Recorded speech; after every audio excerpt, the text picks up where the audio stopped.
Salve, salve galera, seja muito bem-vindo a mais um vídeo aqui no canal. Hoje, galera, vamos fazer aqui uma reação em um corte aí da imprensa esportiva, trazendo informações sobre o Palmeiras, mercado da bola aí aquecido e nova proposta do Verdão para Danilo irrecusável, que a qualquer momento pode ser anunciada. Então, vamos ver o que a imprensa falou aí. Sem mais enrolações, fica galera com o vídeo. Alexandre Silvestre para falar de Palmeiras. Boa noite de novo para você, Alexandre Silvestre. Hoje o mercado de transferências abriu, como a gente estava falando aqui na nossa enquete. A gente quer saber se tem alguma novidade do Palmeiras. E falando de mercado de transferências, só tem um nome que a gente quer saber: Danilo. Alguma novidade dele, Silver? Boa noite de novo. Boa noite de novo para você também. Amigos, amigas, inimigos e simpatizantes, tem novidade sim, o Palmeiras vai subir a proposta. Se não enviou a nova proposta, vai enviar nas próximas horas. O Palmeiras ofereceu num primeiro momento 120 milhões de reais aproximadamente. O Botafogo recusou pelo Danilo. O Palmeiras deve subir essa proposta para casa dos 150 milhões de reais. O Palmeiras está negociando o zagueiro Naves, reserva, que já foi para o México, realizar exames médicos e assinar o contrato com o Tigres. E pode encorpar essa proposta nova de 150 milhões também com dinheiro da transação do zagueiro Naves. O Danilo recebeu uma proposta, o Botafogo na verdade, até superior a essa do Palmeiras, do Zenit da Rússia, mas o Danilo não quer jogar no futebol russo. A Leila Pereira já falou publicamente que está confiante na escolha do Danilo pelo Palmeiras, e lembramos aos senhores e às senhoras que o Danilo já atingiu o limite de jogos no Campeonato Brasileiro, que é de 12 partidas. Ou seja, se ele jogar a 13ª pelo Botafogo, ele não pode se transferir de clube e continuar o Campeonato Brasileiro jogando, por exemplo, pelo Palmeiras. Muito obrigada, Silver, por essas primeiras informações. Alex, vai aumentar aí a grana pelo Danilo. Eu tô vendo muito torcedor do Botafogo ou de rivais do Palmeiras aí, paulistas, falando assim: tem que pagar, que é o Danilo, tem que pagar. Você acha que vale tudo isso mesmo que o Botafogo tá pedindo? Tem que inserir um outro jogador, já que não é o Naves? O que você acha? Então, se o Palmeiras conseguisse convencer o Botafogo a aceitar algum jogador que não seja tão fundamental para o Palmeiras, seria uma alternativa para viabilizar o negócio, porque o Botafogo precisa do dinheiro, não pode fazer jogo tão duro assim, no sentido de que assim, ou paga 30 ou ele fica. Não, porque o Botafogo está quase passando a caneca para pagar salário.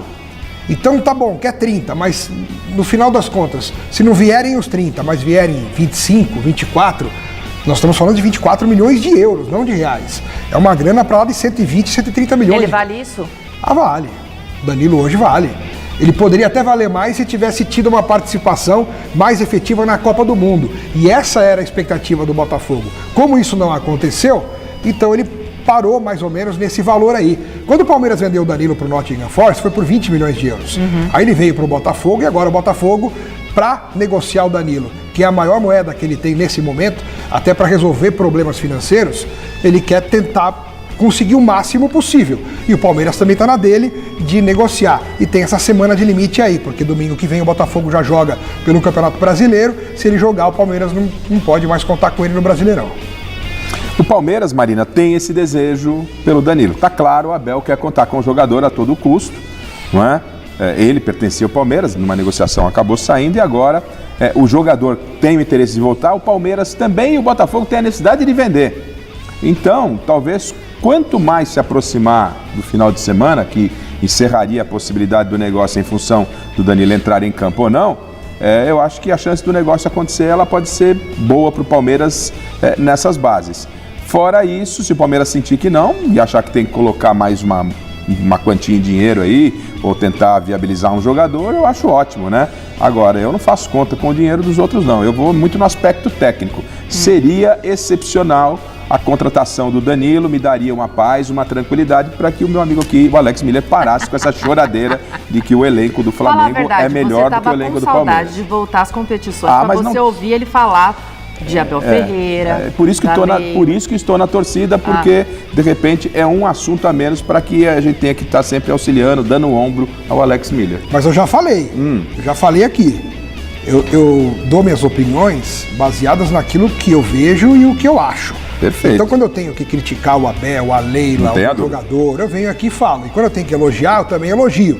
Neste momento, eu estou elogiando a postura da presidente Leila Pereira de não querer negociar nenhum jogador considerado titular ou fundamental para o Abel Ferreira. Porque aí não faz sentido, né? Então, parabéns para ela, porque ainda perguntaram para a Leila assim, mas e a dívida? O Palmeiras fechou o semestre em déficit, né? Mas pode deixar que aí eu me viro, quer dizer, bateu na mesa e falou, não vou vender. Até porque até o final do ano o Palmeiras tem uma meta a cumprir de vendas de jogadores, sim. Né? Então ela não... E agora a janela da Europa é a mais forte, seria a oportunidade de o Palmeiras vender, e o Palmeiras, o que não falta é jogador para ser vendido e ganhar uma grande quantia financeira. Só que a parte esportiva está sendo priorizada nesse momento. O Palmeiras quer porque quer ganhar um título importante ainda esse ano. Até, Alex, porque ela foi muito criticada. Ela, quando eu digo a diretoria do Palmeiras, onde ela é a presidente, foi muito criticada ano passado pelo volume do que se gastou e pelo que o time entregou. Sim. Muitas cobranças foram feitas em cima de contratações equivocadas.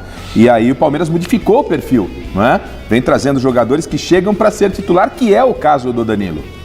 Para ele ser o titular ali do meio-campo, quem sai neste momento do meio de campo do Palmeiras? Na minha opinião, porque a gente tem, né, Marlon Freitas, Andreas Pereira e ali esse terceiro homem que seria ele, né?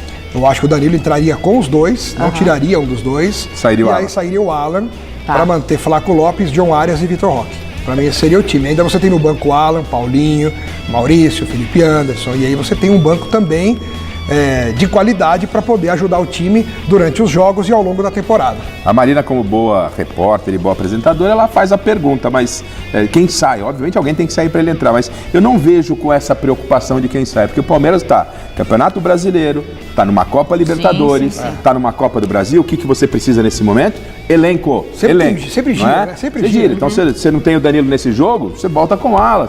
Você pode tirar um dos seus volantes, você mantém o Danilo. Então, o importante é você ter alternativas. E com certeza, com a chegada do Danilo, o Palmeiras fica ainda mais forte do que para mim é. A minha divergência, obviamente, a gente está fazendo aqui ilustrando uma situação de brincadeira aqui com o Alex Miller, a minha divergência mesmo jornalística com o Alex, em termos de opinião desse ponto, é que o Alex se queixava muito e tinha a opinião de que o Palmeiras tinha um elenco, não time, elenco inferior. Né? Muito inferior ao Flamengo, isso fazia diferença. Eu acho que pode até ter um elenco inferior, né? Mas não tão inferior quanto o Alex. É que o Alex fala que com a chegada do Danilo, ele no mínimo se equipara com o Flamengo. O Flamengo fechar com a Almada? Sim, continua sendo um gigante, né? Um elenco gigantesco. Mas ficam os dois ali ainda no páreo? Assim, eu acho que tem jogo Palmeiras e Flamengo, tá? Sim. Aquilo que a gente viu na Libertadores ano passado, eu não acredito que seja a diferença entre Palmeiras e Flamengo, porque foi um tudo contra um nada quase. O Palmeiras não chutou uma bola no gol e a própria presidente Leila Pereira criticou publicamente a postura do time dentro de campo. Então eu não acho que a diferença entre os dois seja aquela que eles mostraram em campo na final da Libertadores. E talvez nem no primeiro turno do Campeonato Brasileiro. Também foi 3-0 para o Palmeiras no Maracanã. Sim. Também não é essa a diferença. É um time, são dois times que se equilibram muito, se equivalem na competitividade. Uns têm mais virtudes em algumas coisas, em qualidades individuais, outro tem mais conjunto, mais entrosamento, mais força mental, e aí eles são colocados à prova a todo momento. E que queiram ou não, vão estar brigando como grandes favoritos a todas as competições das quais participam. Sem dúvida. Tá? A gente falou isso ontem no Mesa, né? É isso, Marina, tanto das competições nacionais como Copa Libertadores da América. Pode até acontecer que não bata campeão em determinada competição, mas são eles que brigam. Eles ditam a regra. Veja só, Palmeiras e Flamengo, Alex, Marina e você em casa, eles ditam a regra do futebol sul-americano hoje. Não dá para fugir disso.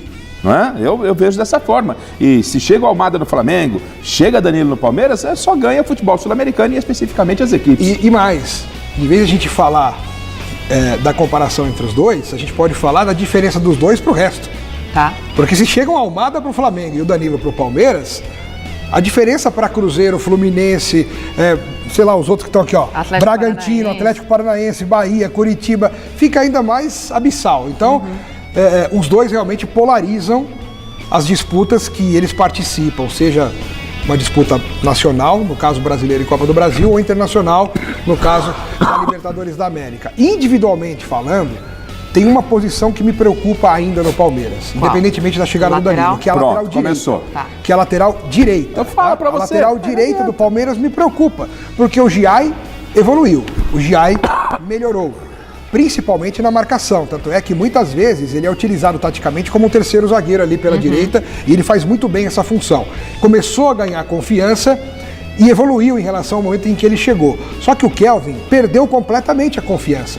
Todo jogo que ele entra, até em jogo treino... Eu ia falar disso, do jogo treino. Ele comete erros assim bizarros que não combinam com o próprio Kelvin, que já teve boas participações na carreira. No Atlético Paranaense ele foi bem, tanto é que ele foi vendido para fora.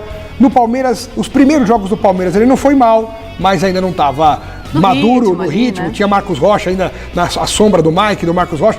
Mas de repente ele se machuca e volta, e ele parece uma pessoa que exerce qualquer profissão, menos jogador de futebol. O Alex, você, é claro que, né, não estou falando do seu lado como palmeirense, eu estou falando do seu lado jornalístico. Eu estou analisando, hein? Não, eu estou falando do seu lado jornalístico, exatamente que você está fazendo uma análise jornalística. É claro que o torcedor em si, não, Alex, o torcedor, de um modo geral, porque aqui ele tá fazendo uma análise jornalística, o torcedor vai querer o supra-sumo em cada posição, mas nem sempre nós estamos falando do futebol sul-americano, apesar do Palmeiras ter altíssima condição de investimento, assim como o Flamengo, muito difícil que você tenha em todas as posições, tanto para titular como para opção de reserva, todos no mesmo patamar, não é uma seleção. Então é natural que num elenco como o Palmeiras, e até mesmo como o Flamengo, né, você tenha algumas peças que podem destoar um pouquinho. Mas destoar um pouquinho... Não, sim, uma coisa é supra-sumo. Então eu não estou exigindo no Palmeiras o Rodri no lugar do Marlon Freitas. Mas então o Palmeiras está muito bem servido. O Giai deu uma melhorada. Só que na lateral direita, eu estou falando do Giai, melhorou. Só que, assim, a hora que o Giai não pode jogar machucado, dar uma dor de barriga ou ficar suspenso, o Palmeiras está a pé na lateral direita. Anotem aí, já ele vai começar a falar do Piquerez. Anotem aí. Não, mas o Piquerez, para mim, perde a posição para o Arthur. O Arthur entrou no time do Palmeiras e deu conta do recado, tanto é que eu não falei mais da lateral esquerda. Eu não fiquei reclamando. Você viu que eu falei lateral, aí ele falou lateral direita. Lateral direita. Antes eu falava das duas. O Piquerez foi pra Copa, conseguiu se recuperar, não jogou. Mas não jogou. Vamos ver como é que ele volta. Ele volta mas o no Piquerez, banco? Não sei. Tem que ver como é que ele vai estar fisicamente, porque ele não joga há bastante tempo. E o Arthur vinha jogando. Sim. E vinha jogando bem. Mas o Piquerez, ele já mostrou grandes serviços com a camisa do Palmeiras. Ele mostrou que tem qualidade, que tem condições de ser titular tranquilamente. O Piquerez é um grande jogador. Só viveu um momento ruim durante um bom tempo. E aí se machucou. Agora, o Kelvin é complicado. A gente vai continuar falando de Palmeiras por aqui, porque o Silvestre também separou um outro tema para falar pra gente aqui. Silver, volta aqui pra conversa, pro Alex se acalmar um pouquinho, ou ele vai ficar mais irritado com o assunto que você separou? Não, acho que não. Vamos falar do Flaquito. Flaco Lopes, que jogou 18 minutinhos na Copa do Mundo, ajudou nas quartas de final com um passe para gol da Argentina na prorrogação diante da Suíça, ganhou férias da comissão técnica. O Palmeiras não confirmou o período de férias, mas é de 1 semana a 10 dias, e o Flaco Lopes deve ganhar um aumento salarial para ser ainda mais valorizado diante dessa janela, ele que já está muito satisfeito no Palmeiras, mas para deixar o Flaco mais tranquilo ainda, sondagens, por exemplo, do Barcelona antes da Copa do Mundo pelo Flaco Lopes, então o Palmeiras deve dar um aumento salarial para o Flaco Lopes, que vai perder alguns jogos. O jogo de quarta-feira está fora, claro, contra o Coritiba, no final de semana Atlético Mineiro, Vitória no final do mês, provavelmente vai depender do retorno dele, da data combinada com o Abel Ferreira, com a diretoria. A expectativa é de que ele fique à disposição para o primeiro jogo das oitavas de final, jogo de ida aqui no Nubank Park, diante do Fortaleza na Copa do Brasil. Quero adiantar para vocês também que para essa partida de quarta-feira pelo Campeonato Brasileiro, a retomada do Verdão, líder do Brasileirão, o jogo contra o Coritiba, Vitor Roque treinou normalmente hoje, andou fazendo o jogo treino, está na fase final de transição física depois da cirurgia no tornozelo. Ele tem chance de ser relacionado para pelo menos começar quarta-feira no banco de reservas. E o Paulinho está apto a atuar por 45 minutos nesta quarta-feira. Então é isso, galera. Chegamos a mais um fim de vídeo aqui no canal. Vimos aí como a imprensa trouxe informações exclusivas aí de um aumento de proposta para a contratação de Danilo. Nós sabemos que é uma contratação aí bastante difícil por ser um time, dois times brasileiros, né? O Botafogo não quer reforçar o Palmeiras, mas não tem dinheiro, né, para poder pagar todas as dívidas que tem, né? Sofreu com vários transfer ban, então precisa a qualquer momento aí vender para poder aumentar o seu cachê. Então, é aí que o Palmeiras entra na jogada e aumenta esse valor aí para trazer esse jogador urgentemente para o Verdão. Então é isso, torcedor. Qual a sua opinião? Comente sua opinião aqui pra gente, deixe seu like, inscreva no canal e ative o sininho. Agora valeu, galera, e até o próximo vídeo.